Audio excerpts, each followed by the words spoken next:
Erev Tov, ces paroles de Torah seront les Nishmat, Arlet Baya Bat Rachel, les Nishmat, Dvorah Nicole Bat Pessi, les Nishmat, Simon, c'est ton papa, Yosef Ben Mordechai, la Refoua Shlema de Eliaou, Ben Ruth Mesodi et de Binyamin, Ben Solika, Baruch Ben, Mélanie, Kurover. Refoua de Gernouna Bat Gemara.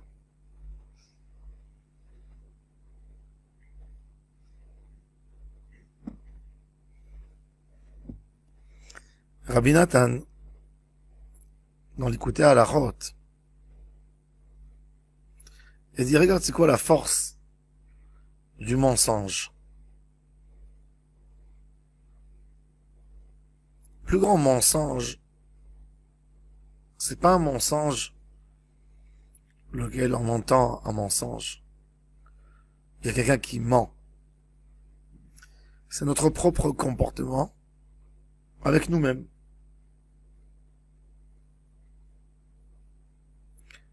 On se crée des théories, on vit selon ces théories. Le Ikar dans la Avodat Hashem, c'est de ne pas mentir à soi. Un mensonge qu'on invente, même si au début on est conscient que c'est un mensonge, à un moment on le croit, et on jure en son nom.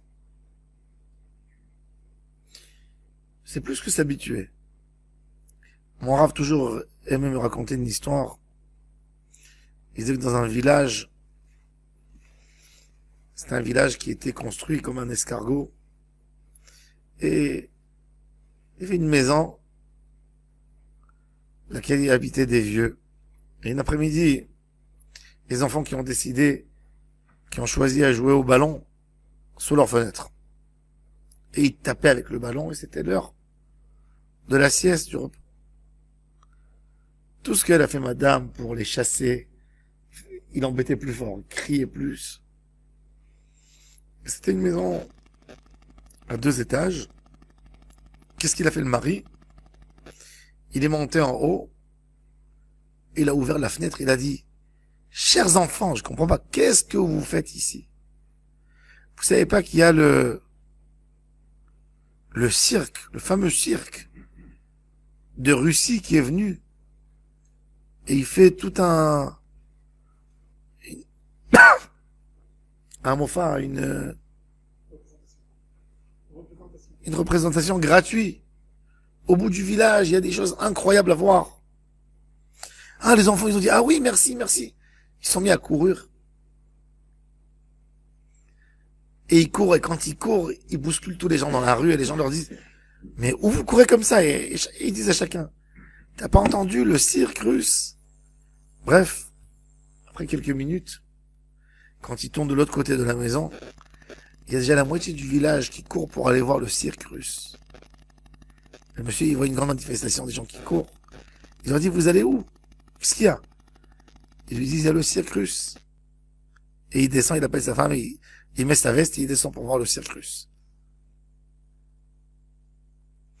On se ment. Beaucoup de fois des mensonges de confort. Et d'autres. Et on y croit.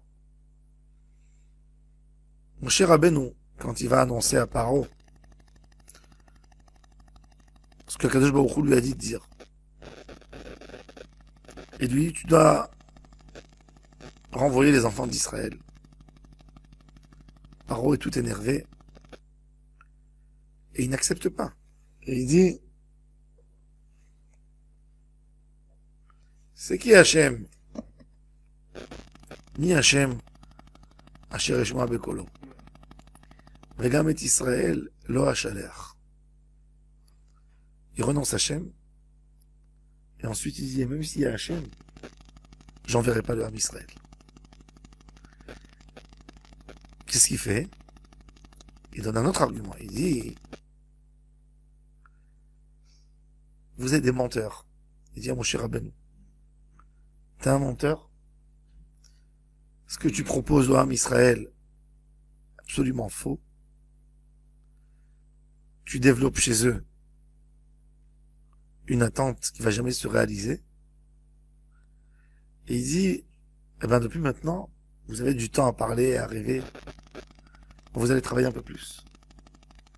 Depuis maintenant, vous n'allez pas être fourni ni des briques, ni de la paille pour faire des briques. Et vous n'allez pas enlever la quantité de construction que vous êtes engagé, que vous êtes obligé de construire tous les jours. Qu'est-ce qui se passe après? On commence à frapper les enfants d'Israël. Et les responsables disent à Moshe Rabbeinu, tu as donné une épée à Pharaon pour nous tuer.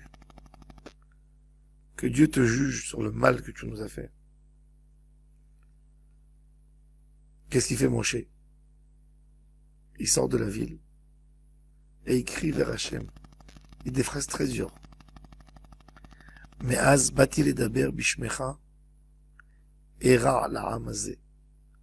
Depuis le moment où je suis venu parler en ton nom, il a fait du mal à ce peuple. Ve'hatzel lo hitzalta et amecha. Tu n'as pas sauvé ton peuple. Et Hachem se met en colère contre Moshe. Il lui dit, Ata tiré, maintenant tu verras ce que je vais faire à Paro. Rachid dit, maintenant tu verras, mais tu verras pas la guerre des 31 rois en rentrant en Israël. Ce manque d'émouna, tu vas me refaire un reproche. C'est pas que Moshe a frappé le rocher, ça a commencé ici. Selon Rachid, c'est là. C'est là où Moshe a perdu le mérite de rentrer en Israël. Et là, dans notre paracha à nous, qui est très intéressant, qui commence par le deuxième verset du chapitre 2, du chapitre 6, un deuxième verset, une nouvelle paracha. Et le pasuk Aleph, il est Perek Vav, la réponse d'Hachem. Très intéressant. Veidaber Hachizi, la chante d'Ibour, un langage dur. T'as pas honte de m'accuser. Moshe Rabbeinu, quand il a entendu le mensonge de Paro, il s'est mis en doute. Il n'a pas cru quelque part à Hachem. Et pourquoi tout ça? Parce qu'il est tombé dans l'idée fausse de la majorité des gens que leur émouna, elle n'est pas acquise dans leur neshama. Elle dépend de ce qu'ils vont voir. Si demain il va venir un marabout, il va faire des miracles devant eux, ils vont aller lui demander une bracha. Et si ces gens ils voient qu'il y a une mitzvah, qu'ils ont fait des mitzvot et ils n'ont pas été récompensés par Hachem, ils mettent des doutes sur leurs mitzvot. Peut-être les mitzvot n'ont pas été bonnes. Ou plus grave, et s'il y a quelqu'un qui leur explique que leurs mitzvot étaient à 100% bonnes, ils disent alors Hachem n'est pas bon. Autrement, comment tu expliques une chose pareille? Comment tu expliques que j'ai fait une mitzvah, je suis tombé? Ça attrape des personnalités énormes. Le Rav de Rabbi Meir Baal Hanes, il s'appelait Elisha ben Avouya. Acher. Un jour, il a vu un papa qui disait à son fils, mon fils, tiens, je vois sur l'arbre, il y a un nid d'oiseaux, et il y a la maman, tu auras l'occasion d'aller faire la mitzvah, une mitzvah très rare, de Shiloh Haken qui est écrit sur cette mitzvah dans la Torah, Liman Ya'arichun Yamecha, que ta vie soit longue, prolongée. Et l'enfant qui prend l'échelle doucement, doucement, il se prépare. Et quand il monte en haut, il attrape le nid, il tombe en arrière de l'échelle, un coup sur le dos, et il meurt sur place. Il dit, Elisha ben Avouya, Echan arichut yamav shel ze. Où est-ce que la Torah a conduit? Là, il est venu faire une mitzvah. La Gemara, dans le traité Kiddushin, elle explique ce qui s'est passé là-bas. Dilma me'arer ba'avera, il y a, peut-être il n'avait pas un erreur de mitzvah, donc ça l'a pas protégé. Il a pris une mauvaise échelle qui était cassée à la base. Mais même Elisha, et Elisha ben Avouya, quand il a vu ça, il y a d'autres qui disent qu'il a vu quelque chose d'autre. Il a vu un des 10 tzadikim qui sont morts pour faire la capara de Yosef. Rabbi Chutzpit Amtourgeman. Rabbi Chutzpit, c'était un des Asara Orgé Malchut. Et il a vu un porc qui avait la langue de Rabbi Chutzpit dans sa bouche, en train de manger. Il dit, cette langue, qui a dit autant de Torah dans sa vie, qui a fait autant de drachot, elle est mangée par un porc. Endin ve'endaya. Il n'y a ni juge, ni jugement. Et il a tout renoncé. C'est le Rav de Rabbi Meir Balanes. Elisha ben Avouya. Il est mentionné dans Pirkei Avot. Il appelait, après dans le Talmud, Acher.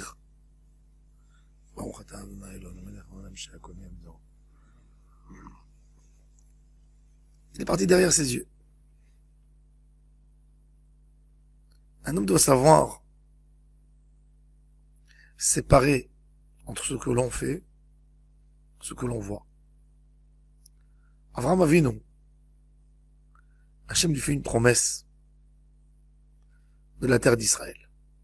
Il sort de ta ville natale, de ton pays. Je t'amènerai dans une terre où tu auras plein de brachot. Cette terre sera à toi. Avraham Avinu a vécu en Israël depuis l'âge de 75 ans, jusqu'à l'âge de 139, de 137 ans. Il était 10 ans plus âgé que Sarah. C'est déjà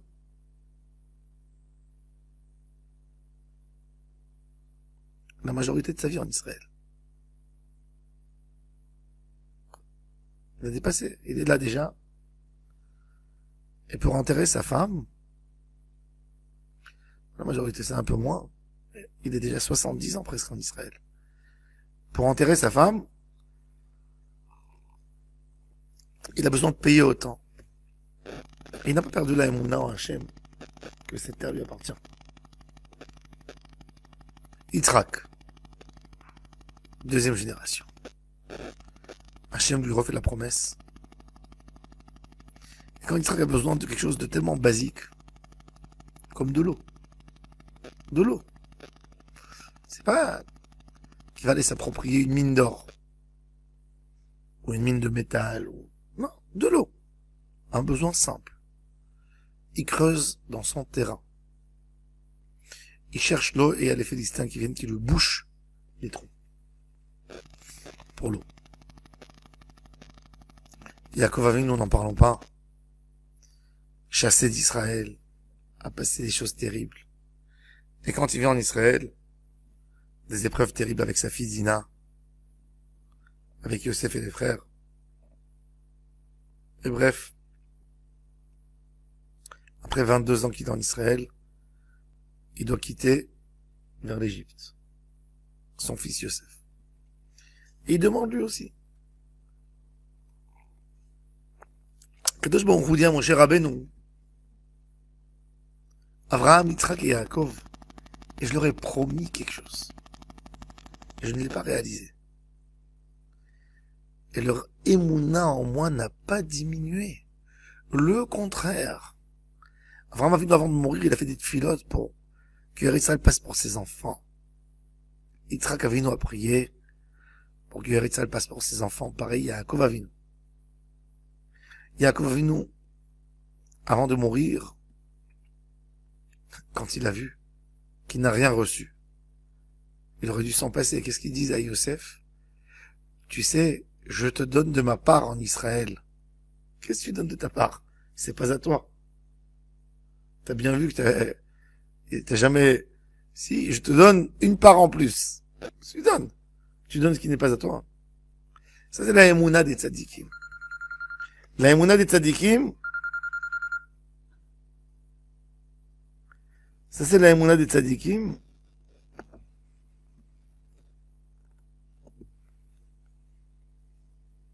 Pourquoi? Parce qu'une émouna en Hachem, c'est tout d'abord l'amour d'Hachem. Je sais que Hachem m'aime. Je sais que Hachem t'aime. Je sais que Hachem nous aime. Son amour, elle n'a pas de condition. Hachem, il ne nous aime pas rien que parce qu'on fait des mitzvot. D'ailleurs, une des choses les plus terribles que des parents font dans l'éducation des enfants, c'est de dire, papa il t'aime parce que tu fais des mitzvot. Papa il t'aime, maman elle t'aime parce que tu es gentil. Non, maman elle t'aime que tu sois gentil ou que tu sois méchant. Papa il t'aime que tu sois gentil ou que tu sois méchant. L'amour, il n'y a pas de condition. L'amour que Hachem nous aime, il n'y a pas de condition. Il peut nous punir pour nous dresser. C'est une autre chose. La volonté d'Hachem de dresser l'homme, ce n'est pas lié à son amour. Non. Hachem ne peut pas nous réclamer de l'aimer malgré tous nos épreuves si lui, il ferait pas la même chose. On est bien d'accord? On est bien d'accord qu'un homme est censé asservir Hachem, même s'il a mal, même s'il a des douleurs. Alors, c'est sûr que c'est impossible qu'Akadosh Baruch Hu va nous réclamer à faire quelque chose que lui ne le fait pas. Donc Hachem nous aime sans aucune condition. Il nous aime tel qu'on est. Quand on est conscient que Hachem nous aime à n'importe quel moment, même quand on fait la plus grande des avérotes, alors on a une question. Alors pourquoi on souffre? C'est une question. Mais c'est une question qui ne déstabilise pas la base de tout, que j'aime Hachem, que je suis croyant en Hachem. C'est pas la réalité de la vie qui va faire que j'aime Hachem. Parce que si j'aime Hachem, parce qu'il me donne de l'argent, ou il me donne une santé, j'aime pas Hachem, j'aime l'argent. Un animal, il y a son maître qui lui donne tous les jours à manger. Un jour, 2 jours, 3 jours, après il arrête. Est-ce que l'animal est attaché à lui quand même, toujours? Non. Vous allez prendre le chien le plus fidèle. Un chien. Son maître va arrêter de lui donner à manger. Arrêter. Le chien va arriver à une situation où il va presque mourir de faim. Et il y a quelqu'un qui va venir qui va lui donner. Et ce monsieur va lui donner tous les jours. Et tous les jours, il verra que son maître ne lui donne même pas une goutte d'eau à boire. Même pas un os. Et l'autre, tous les jours lui donne. À un moment, ça y est, c'est un animal. C'est ce qu'il dit le prophète Yada Shorkoneo. Vechamor evus be'alav. L'animal, il est comme ça. Qu'est-ce qu'il aime? Il n'aime pas l'homme. Ce que les gens y racontent, qu'il y a des liens particuliers entre l'homme et les animaux, c'est faux, absolument. L'animal, il a des instincts. Animal. Il s'attache très fort à sa source de vie. C'est tout. Un animal, il vient pas faire des câlins. Même si tu le vois larmoyer, même si tu le vois s'approcher, même si tu le vois comment il s'étale par terre. C'est un attachement à sa source de vie. Et nous, on n'est pas des animaux. On a un sechel, on a une neshama. Neshamat Eloha. Un lien particulier avec Hachem. Donc, l'amour d'Hachem ne dépend de rien. Absolument rien. Il, Vadaï, le plus grand des Rechaim. Rabbi Moshe Leib de Sassov disait, Alvaï, qu'on aimera le plus grand tzaddik du Ham Israël, comme que Hachem aime le plus grand rachat du Ham Israël. C'est pas moi qui l'ai dit, c'est Rabbi Moshe Leib de Sassov. Un des patriarches de la Chassidoute. On a le droit de ne pas parler pour ne pas être influencé par le mal quand on craint quelque chose. On n'a pas le droit de détester. Hachem nous aime. Ahavti etrem amar Adonai. Justement, une des fautes les plus terribles. Ce qu'il dit Yalkut Areouveni, il dit, Velo shamou el Moshe mikot seruach u'me'avoda kasha, puisque Moshe a semé les graines du doute, qu'il a mis en question la délivrance du Ham Israël, ben même Ham Israël ne voulait plus le croire. Ils ont dit, pourquoi Hachem va nous faire sortir d'ici? Qu'est-ce qu'on lui a fait de bien pour qu'il veuille nous faire sortir? Et ça, quand un homme il dit, pourquoi veux-tu que je guérisse? Puisque Hachem, je lui ai rien fait pour lui, c'est une kfira gmoura. C'est quelqu'un qui met en doute la générosité et la gentillesse d'Hachem. C'est quelqu'un qui diminue la dimension d'Akadosh Baruch Hu à une dimension humaine. Quelqu'un qui agit que parce que l'autre agit. Si Akadosh Baruch Hu agissait uniquement par rapport à l'homme, ben Hachem deviendra un humain. Il serait pas surhumain.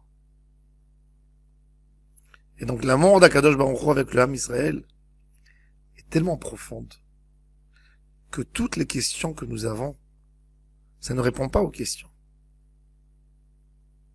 Ça nous allège. On peut vivre avec la question. C'est vivable. Ça reste vivable.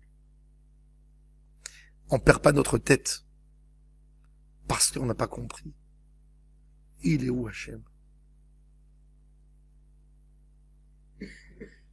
Et ça, c'est le reproche qu'Akadosh Baruch Hu fait à Moshe Rabbeinu.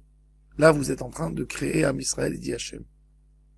Tu veux leur transmettre ce mensonge? Est-ce que vous vivez parce que vous voyez des choses? Non. Une Yirat Shamayim qui vient que parce qu'on a vu des miracles, c'est une fausse Yirat Shamayim. C'est de l'amour des miracles. C'est pas l'amour d'Hachem. Hachem a fait déjà une série de miracles pour nous prouver qu'il était là. Il n'a pas besoin de le reprouver à chaque fois qu'un homme bizarre le demande, et le demande comme preuve pour dire est-ce qu'il existe ou il n'existe pas. Abyss. Le Rambam dit qu'après cette leçon que mon cher Rabbeinu a reçu d'Akadosh Baruch Hu, il avait très peur de faire des miracles. Parce qu'il a dit, j'ai pas envie d'avoir un peuple qui me croit que pour les miracles. Alors Akadosh Baruch Hu lui a dit, les miracles, on a besoin de faire parce qu'ils n'ont pas encore de Torah. Le jour où ils auront la Torah, c'est par la sagesse qu'ils vont avoir la Emouna en Hachem. Rabbi Israël Salanter, tourné en Europe centrale, pour approcher des Juifs à Hachem. Un jour, il est tombé sur une auberge d'un monsieur très naïf, très gentil, qui était propriétaire de l'auberge. Et quand il a vu que Rabbi Israël Salanter était un tzaddik, c'est devenu un dévoué de Rabbi Israël. Et il lui demandait conseil. Et Rabbi Israël lui donnait des conseils très précieux pour son affaire, pour beaucoup de choses. Et il faisait rien sans demander à Rabbi Israël Salanter. Et Rabbi Israël Salanter lui rendait beaucoup d'amour. Et chaque fois qu'il passait dans la région, il venait chez lui. Il restait un jour, 2 jours. Un jour, il vient chez lui. Et il le voit sans kippa. Ah, il dit peut-être, il a enlevé la kippa, il a des gens. Il rentre dans la cuisine. Il regarde les produits qu'il y a dans la cuisine. C'est plus cachère comme avant. T'es choqué. Terrorisé, traumatisé de ce qu'il a vu. Il appelle, il dit, mon fils, qu'est-ce qui se passe?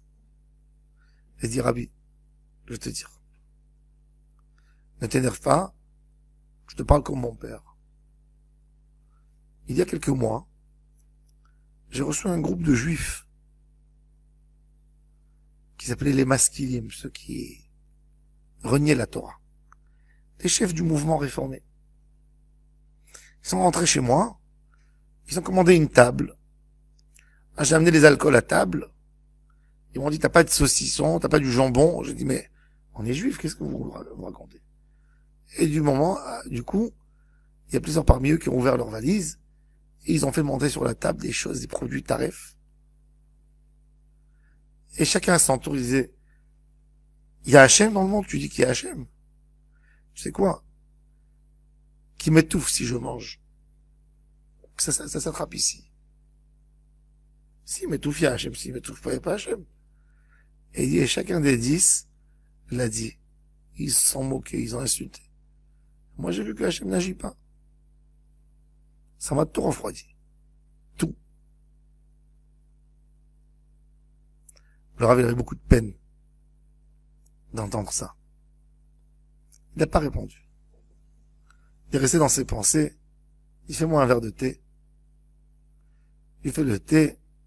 Il discute comment ça va la parnassa. Il ne va pas sur le sujet. Et tout d'un coup, il y a la fille de ce propriétaire d'auberge qui rentre.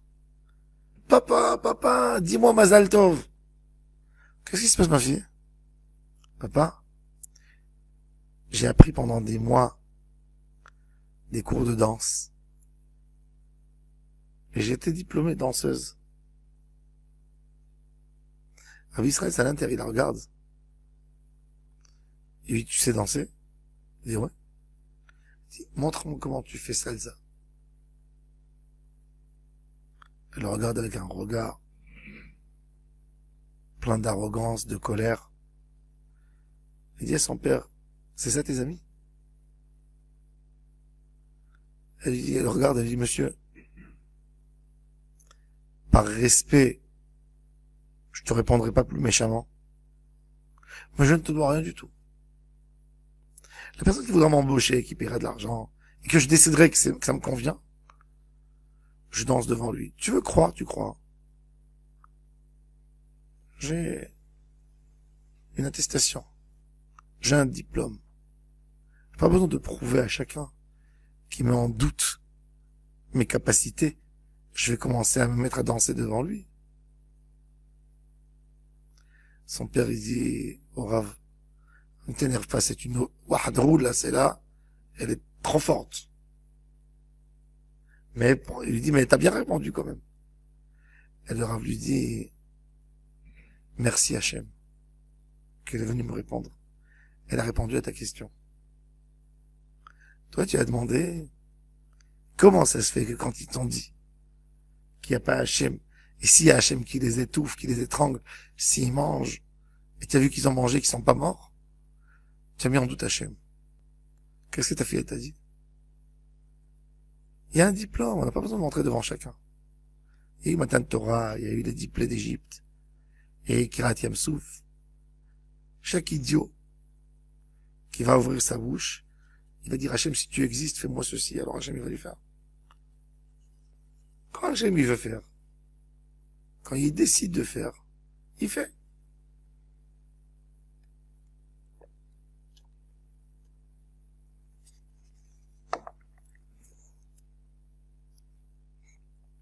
Et c'est là où on tombe. 70% du Ham Israël, c'est des gens qui vivent, malheureusement, les événements. Je critique beaucoup, aujourd'hui, tous les sites internet religieux, qui veulent des dons, ils veulent récolter des dons. Et ils proposent au public plein de ségoulottes. On est devenu Am Ségoula. Si le Rambam, il aurait vu tous ces journaux et toutes ces annonces, il aurait déchiré ses habits. Ça éloigne de la Emouna. Si tu vas donner 192 pièces au chiffre numérique qui correspond à ça et ça, tu auras une délivrance. Si tu allumeras une bougie le mardi et tu diras tel et tel texte, ça t'amènera une délivrance. Si, tout ça, c'est des choses bien. Mais notre judaïsme, il n'est pas basé sur ça. Notre judaïsme, il est basé sur des choses beaucoup plus profondes. Sur les 13 bases de la Emouna. Que Kadosh Baruch Hu Matziyu Mashgiach. Tout ce qu'il y a dans le monde, ça tient par la volonté d'Hachem. Que Hachem aime le Ham Israël. Que nous sommes ses enfants à tout prix. Que la parole d'Hachem est émette. Qu'un homme par des mitzvot, il peut annuler le mauvais décret. Ça, c'est la Emouna juive. Tout le reste, faux. Il n'y a aucune différence entre ces gens et les sages des musulmans et des chrétiens qui promettent des choses. Si tu vas à Lourdes, on se moque bien des chrétiens qui vont à Lourdes pour boire de l'eau, de Lourdes. Et chez nous, on vend pas des bouteilles de harak et des bouteilles d'eau et des ch'touillottes comme ça, qui ne valent rien du tout. Je veux bien comprendre qu'un homme peut prendre une bouteille d'eau pour une sympathie, mais de dire qu'il y a une force et demander et faire de ça le Icar de la Torah. Et ça, il fallait faire sortir le Ham Israël de tout ça. Parce que ça vient d'égoïm. Ça vient d'égoïm. Un jour, j'étais dans une Brit Mila à Anvers. Il y avait là-bas un rabbi distribué des gousses d'ail avec des carottes sucrées. Il disait ça porte bonheur. Alors j'ai pris. On m'a donné, par respect, j'ai pris, j'ai mis dans ma poche. Quand j'étais dans le train de retour à Paris, j'ai enlevé tout ce que j'avais sur moi. J'ai tout mis sur, comme ça, pour organiser ma poche. Il y avait un goy qui était assis en face de moi. Et il a vu que je fais sortir la gousse d'ail, comme ça, j'ouvrais par curiosité je faisais sortir l'ail, du sucre. Il dit, ah, monsieur, il a donné un nom. Vous faites ça? J'ai dit, quoi, oui, quoi? Il dit, ben, chez nous, j'ai tous les villageois dans la région de Bruxelles. Hein. On dit que ça aide, que l'ail éloigne les mauvais esprits et on donne avec du sucre. Donc c'est un minac de goïm qui est rentré dans une Brit Mila Pidyon, le Rav distribué chez Mishmor. Mais ça, c'est quand on devient des gens faux. On croit qu'il y a des remèdes qui peuvent changer les choses. Les tzadikim, comme Avraham Avinu, ils auraient pu tout obtenir grâce à leur schéma Meforash, s'ils voulaient. Rien du tout. Que par la force d'Atfila. Et par l'attachement à Hachem.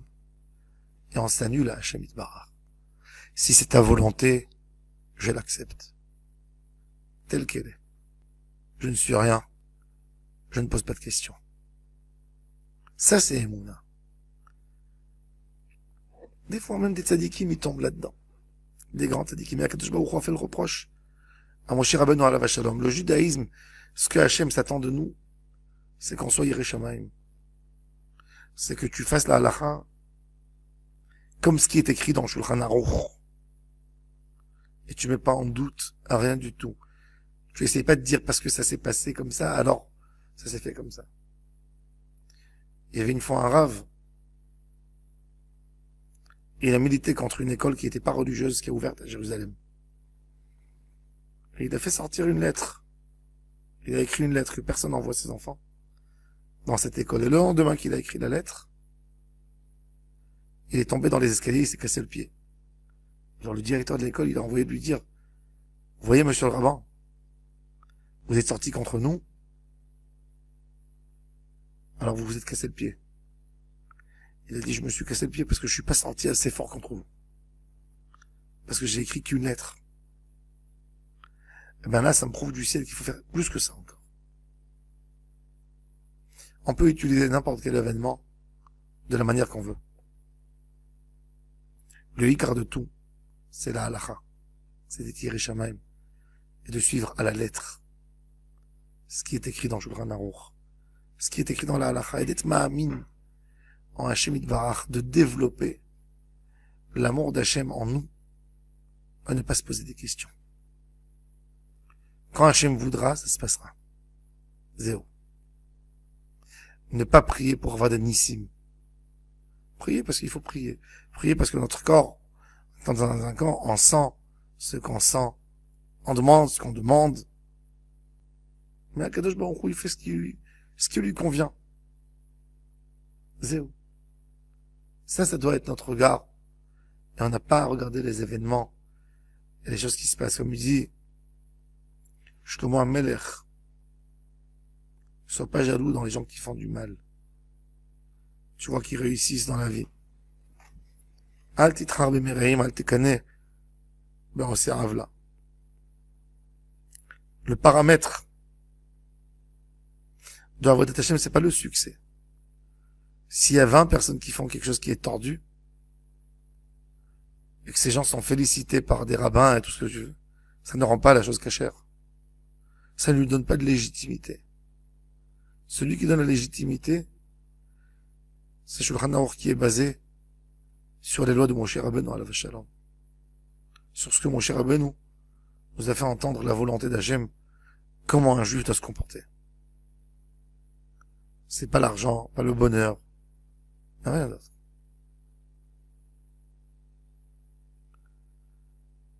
Un jour, j'ai posé la question dans le shiur. J'ai dit, c'est quoi ça, que dans la Iloula de Rabbi Chaïtaïv à Tunis, ils prennent des bouteilles de Bora et ils versent sur la tombe. C'est Ivrem Metim. C'est comme ce que les Goïms ils faisaient aux morts. Chez les Berbères, les Kabilés, en Algérie, ils ont des coutumes païennes. Qu'est-ce qu'ils font? Après quelques jours qu'ils ont enterré le mort, ils amènent un grand couscoussier, ils vont dans la tombe, ils déterrent, ils mettent la grande assiette de couscous sur le ventre du défunt, du mort, et ils mangent tous du couscous. C'est des coutumes qui leur sont restées depuis avant l'islam. Et j'ai dit ça, de verser de la nourriture sur une tombe, de laver la tombe avec de la bourra. C'est Ivrem Metim, mais c'est quoi ça? Je posais la question, il y a personne qui savait dire, oui, c'est comme ça. C'est notre minag. Il s'avère qu'il y a 40 ans, il y avait un gars de Belleville, qui est parti là-bas. Et il a dit en arabe, allez, Rabbi, lève-toi, lève-toi, il paraît que tu kiffais la bourra. Eh ben voilà, tiens, je te fais kiffer. Et il a versé la bouteille. Le lendemain, il est rentré à Paris. Il a acheté un billet de loterie. Et il a gagné. Ah voilà, ils ont reçu un tampon du ciel. Que c'est cachère de faire de la Avodah Zara. Et de là vient ce minac tordu. Vous voyez comment les gens agissent. Tout ça, c'est tordu. C'est tordu comme... C'est honteux de raconter une histoire comme ça. Ça nous ressemble au Ham Israël. Des choses pareilles. Ça nous ressemble. Ça ne ressemble pas. C'est des choses incroyables. Les gens sont devenus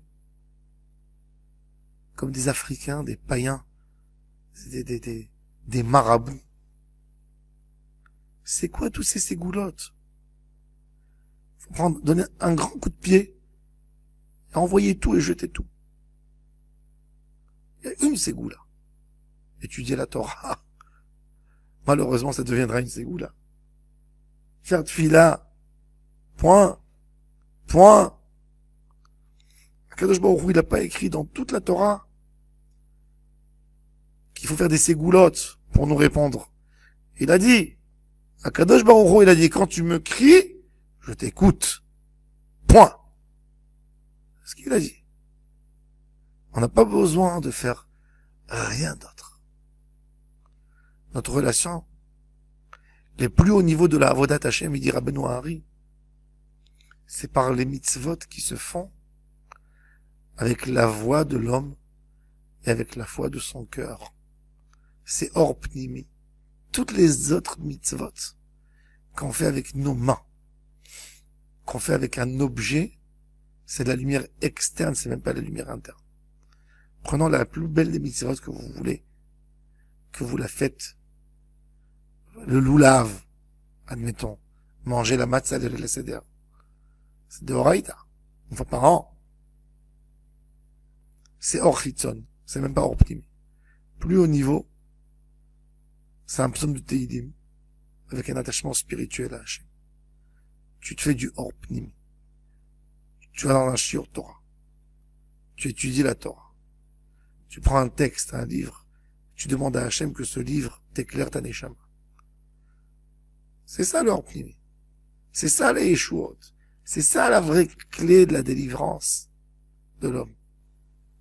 Et pas des ch'tuyot.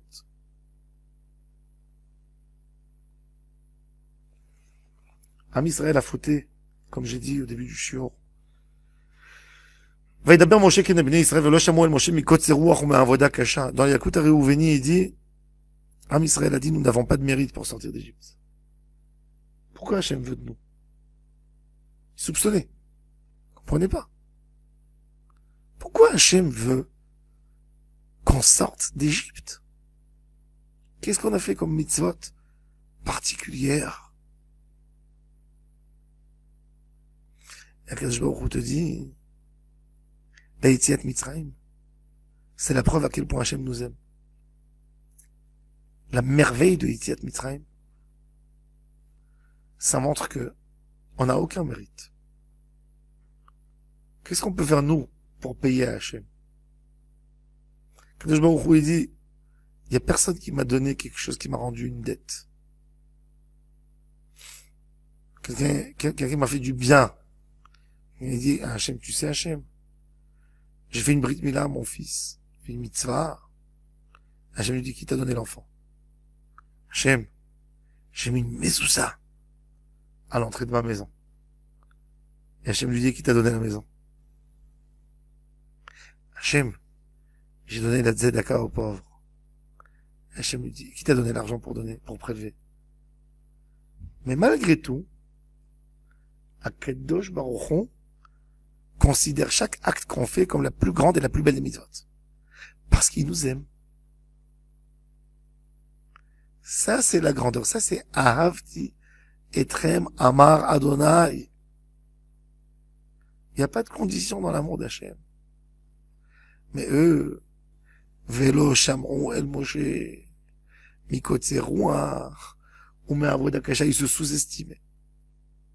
Sous-estimaient. Quand quelqu'un dit, mes mitzvot ne valent rien, c'est la plus grande folie de l'homme. Où il est détruit. Quand il se dit, je vaux rien. Un homme vaut tout. On a besoin de renforcer en nous. D'être sûr de nous-mêmes. Du moment où tu as fait ce que tu dois faire, c'est bon. Après, c'est pas moi qui dirige Hachem. Mais ce que j'ai fait est bon. J'ai fait des choses comme il est écrit dans la halakha. J'ai fait de toute mon cœur. C'est où? C'est où? Que j'ai pas été répandu du ciel, c'est une autre chose, c'est parce que Hachem ne veut pas. Il a le droit de dire non. Il y a quelqu'un qui te tape à la porte, il te propose une proposition, et tu lui dis non. J'ai le droit. Ben, Hachem a le droit de te dire non, maintenant. Sauf que lui, il te dit tout. Oui, mais pour ton bien, parce qu'il voit tout. Mais toi, tu entends un non.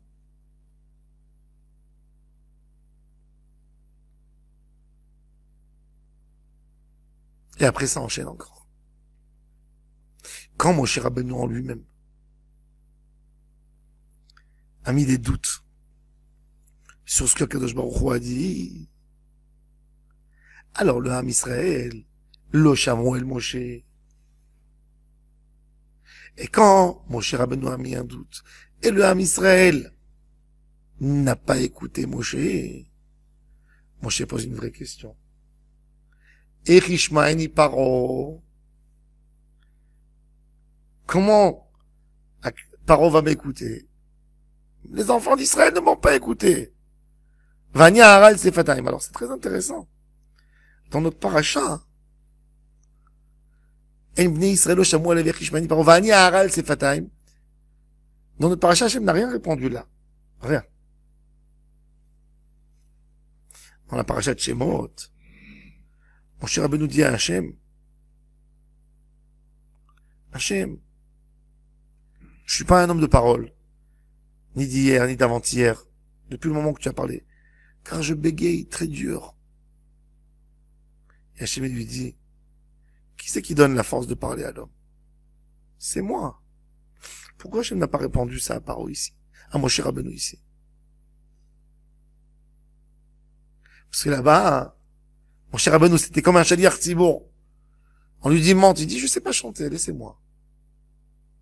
J'ai pas envie, je ne parle pas, j'ai pas une belle voix. C'est pas agréable. Alors Hachem lui dit, Misampela Adam. Mais là, quand Moshe Rabbeinu, il vient, il dit à Kadosh Baruch Hu, tu sais Hachem, les enfants d'Israël ne m'ont pas écouté. Comment veux-tu que Paro m'écoute? Qu'est-ce que Hachem il fait? Il répond pas. Mais la réponse d'Hachem, elle paraît entre les mots de Moshe. Hachem dit à Moshe, c'est ton problème que les Bnei Israël ne t'ont pas écouté. Tu n'étais pas convaincu toi-même que j'allais amener une délivrance. Si toi t'es pas convaincu de ce que tu as dans les mains, comment tu veux essayer de convaincre Paro? T'as pas une émouna trop forte. Toi, tu n'es pas branché à ta émouna. Comment tu veux convaincre l'autre? Quand nous, on n'est pas au rez d'un émet d'Akadosh Baruch Hu, ben on n'arrive pas. On n'arrive pas. Parce qu'en fait, notre dibour, c'est du émet d'Hachem qui sort de notre cœur et est censé rentrer.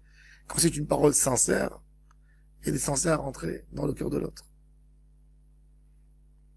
Rabbi Raphaël Baruch Toledano de Meknes, Zachar Tzadik le Kadosh Livracha, c'est un tzadik qui sort de l'âme. Il mettait sous son turban une mezouza toute la journée. Il avait une mezouza. Pour ne pas abandonner Hachem même dans la pensée, comme des tefilines. Kriyat Shema. Quand il faisait Birkot HaShachar, prier pour ses enfants, pour que la Torah ne soit pas oubliée d'eux.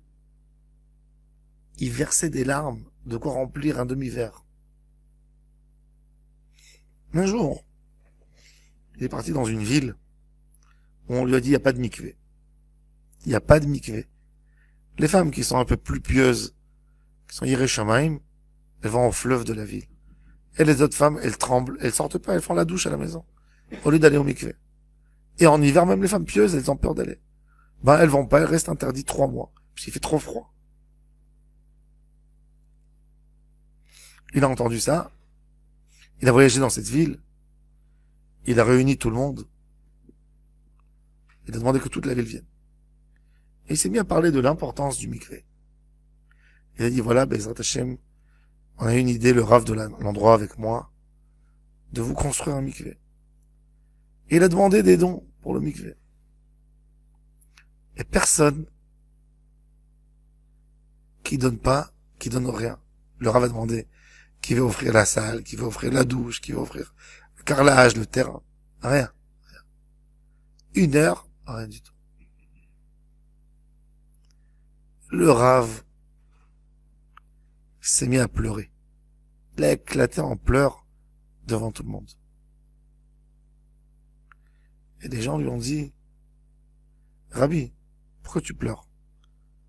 C'est pas parce qu'on te respecte pas. Chacun, il a ses raisons pour ne pas donner. Les moments sont durs. Pourquoi tu prends ça à cœur? Comme si on t'a vexé. et tu pleures. Il a dit, vous n'avez pas compris. Moi, je pleure pas que j'ai pas ramassé de l'argent. C'est Hachem qui décide. Je pleure parce que je sais que je suis pas Yireh Shamayim. Peut-être parce que je suis venu jusque-là. Peut-être ma Yireh Shamayim est artificielle. Si mes paroles n'ont pas réussi à pénétrer dans vos esprits, dans vos cœurs, et avec tout le cours que j'ai fait, 1 heure, j'ai expliqué sur Mikveh, l'importance.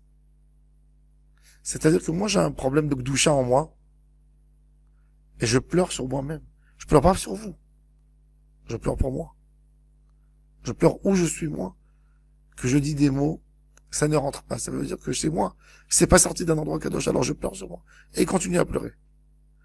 Évidemment qu'en 5 minutes, il y a tous les fonds qui ont été débloqués pour faire le mikveh. Donc ça veut dire qu'il était kadosh v'tahor. Mais, quand on n'est pas convaincu, quand on n'est pas mené par la avodat Hashem, très difficile de convaincre l'autre. T'es loin d'Hachem, comment tu veux que tes paroles, elles rapprochent l'autre chez Hachem?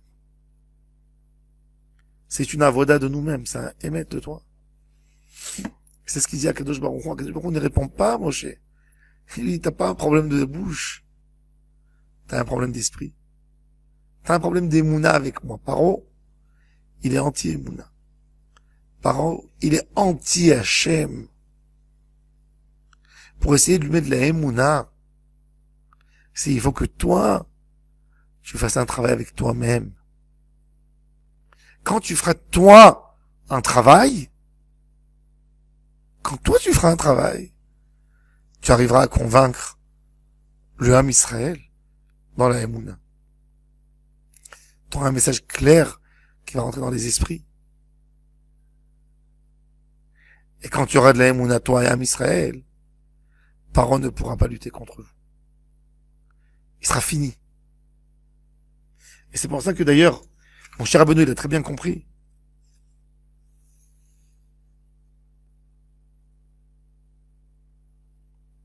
Et après, Akadosh Baruch Hu, il dit, va chez Paro. Mais il lui dit, t'inquiète pas, n'aie pas peur de ce que tu vois. Parce qu'en réalité, le Emet d'Akadosh Baruch Hu, il est magnifique. Akadosh Baruch Hu s'est comporté avec le Ham Israël de manière extraordinaire pour leur amener la délivrance. Hachem a dit à Avraham Avinu, 400 ans, tes enfants seront dans un pays, pas à eux. Ils vont servir le peuple de ce pays. Akadosh Baruch Hu s'est comporté comme un comptable d'une très grosse société. Un comptable d'une grosse société, il voit que la société est endettée. Mais les propriétaires de la société, ils se comportent comme s'il n'y a aucune dette. Ils achètent, ils font des commandes. Et le comptable, il voit qu'ils sont devant un faillite terrible. Lui, il voit les numéros. Lui, il voit les stocks. Tout est plein, ils n'ont rien vendu, ils achètent encore. Maintenant, il y a encore un peu d'argent dans la caisse. Mais avec le comportement qu'ils ont, il voit que tout va partir en fumée. Qu'est-ce qu'il fait? Il va chez le PDG. Il dit, monsieur le PDG, il n'y a plus d'argent, il n'y a plus rien. Il bouge l'argent. Il dit, on est en grosse catastrophe. J'ai reçu des chèques. Il y a des impayés. Il raconte comme ça des choses. Et qu'est-ce qu'il fait? Par ses paroles, il oblige le PDG de serrer la ceinture au plus fort. Pendant 1 an, 2 ans, il leur fait des guerres pour une boîte de café qu'ils achètent. Comment vous devez acheter ça? La société est endettée. Pas de promenade, pas de... Rien. Il serre. Et les gens disent, mais il est méchant ce comptable. Il ne laisse pas vivre. Et après 2 ans, il tape à la porte.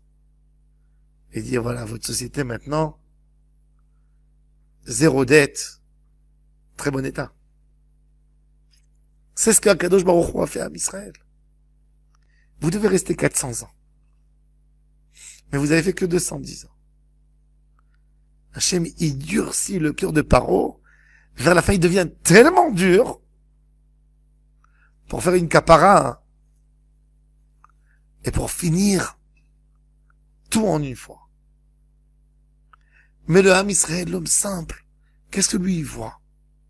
Il voit que depuis qu'il a commencé à avoir un dialogue avec Hachem, ça devient plus dur. Mais il n'a pas compris que ça même, ça va dépêcher la Géoula. Ce comportement de Paro va dépêcher la Géoula. C'est ça la volonté d'Hachem. Mais l'homme, quand il est loin d'Hachem, il ne voit pas, même quand il est proche. Et c'est pour ça qu'on est obligé de se dire, il fait les choses mieux que nous. Il fait les choses comme un Dieu et pas comme un homme. Et il sait ce qu'il fait. Baruch, Dayan Haemet, il fait. Kol Mishpatav Tzedek Emet. Tout ce qu'il fait, c'est Emet. Nous, on comprend pas. Mais c'est pas notre compréhension qui va dire est-ce que c'est bon ou c'est mauvais. Lui, tout. Tout est lui. Ça, c'est la avodat Hashem. Quand on a compris ça, on vit de la Géoula. Quand on n'a pas compris ça, on a même des problèmes avec Hachem. On a des problèmes avec Hachem. La personne n'y va pas plus loin que son nez. Un jour, j'ai voyagé en France. Et un monsieur était assis à côté de moi dans l'avion. Personne âgée. C'était long le voyage, j'ai pas eu le temps de mettre les tefilines. J'ai mis les tefilines dans l'avion, dans mon siège. Quand il m'a vu me mettre les tefilines, il est devenu furieux. Il m'a dit, c'est quoi ces trucs que tu mets, ces boîtes? Je lui ai dit, vous êtes juif? Il m'a dit, oui, comme toi, pas moins bien que toi. Mon père était rabbin. Qu'est-ce que tu mets ces boîtes? Je lui ai dit, mais c'est quoi cette façon de parler? Et il m'a raconté qu'il a un petit-fils qui a 5 ans, qui a eu la leucémie. Il dit, c'est normal, tu trouves ça normal que Hachem envoie la leucémie à un enfant de 5 ans? Qu'est-ce qu'il lui a fait? Quand vous entendez ça, vous prenez une baffe dans le visage. J'étais choqué. J'ai dit, Hachem, donne-moi une réponse. Faut pas que je le laisse comme ça. J'ai mis mes tefilines, j'ai fini schéma. Et il y a quelque chose qui est venu. Je lui ai dit, t'es juif, tu dis que t'es fils de rabbin. Tu as dû lire l'histoire juive dans ta vie. Il dit, bien sûr. Je lui ai dit, t'as entendu qu'il y a eu première destruction du temple? Ah oui. Tu as entendu que les Babylonais ont mis Jérusalem dans le feu, ont tué, ont massacré des millions? Oui. Tu as entendu qu'il y a eu la destruction du second temple? Des millions qui sont morts. T'as entendu sur les croisades, sur les autodafés, sur l'expulsion d'Espagne, sur les pogroms, sur la Shoah, 6 millions de juifs. Dans tout cela, il y avait des millions de bébés. Mais quand c'était là-bas, t'as bien vécu avec. Quand ça arrive chez ton petit-fils, tu peux pas vivre avec. Je comprends ta souffrance. Je la diminue pas. Je reste pas indifférent à ce que tu m'as dit. Mais c'est ton petit-fils qui t'a montré qu'il n'y a pas Hachem. Et avant ça, ton petit-fils est la première personne dans le monde qui a eu la leucémie? Non. Il y a tellement de choses qu'on voit injustes. On ne sait pas. C'est pas nous. C'est pas à nous de décider selon les événements qui se passent avec nous. Hachem Yitbarach. Notre amour en Hachem est plus forte que toutes nos questions. Et c'est pour ça qu'on peut vivre avec nos questions. On n'est pas obligé de répondre à tout. Vous allez me poser la question pourquoi il y a eu la Shoah. Je ne sais pas vous répondre. Je suis pas obligé d'inventer des choses. Et de dire, ouais, ne croyez pas que c'était des tzaddiks. Non. Un homme n'est pas obligé de comprendre son créateur. Pourquoi mon cher Rabbeinu a compris à Kadosh Baruch Hu quand tu lui as montré ce qui se passe avec Rabbi Akiva? Tais-toi. C'est Hachem, le rabbi de Kotz qui l'a dit. Un Dieu que je comprends parfaitement. Ce qu'il fait, ce qu'il a dit, c'est plus un Dieu, c'est un homme. Si j'arrive à le comprendre dans une sagesse humaine, c'est plus un Dieu. C'est plus un Dieu. Nous, on aime Hachem avec un amour le plus profond. On sait que Hachem nous aime sans aucune condition. Et c'est ça ce qui nous aide à nous diriger dans la vie et dans notre quotidien de tous les jours. Baruch Adonai Le'olam. Amen ve Amen.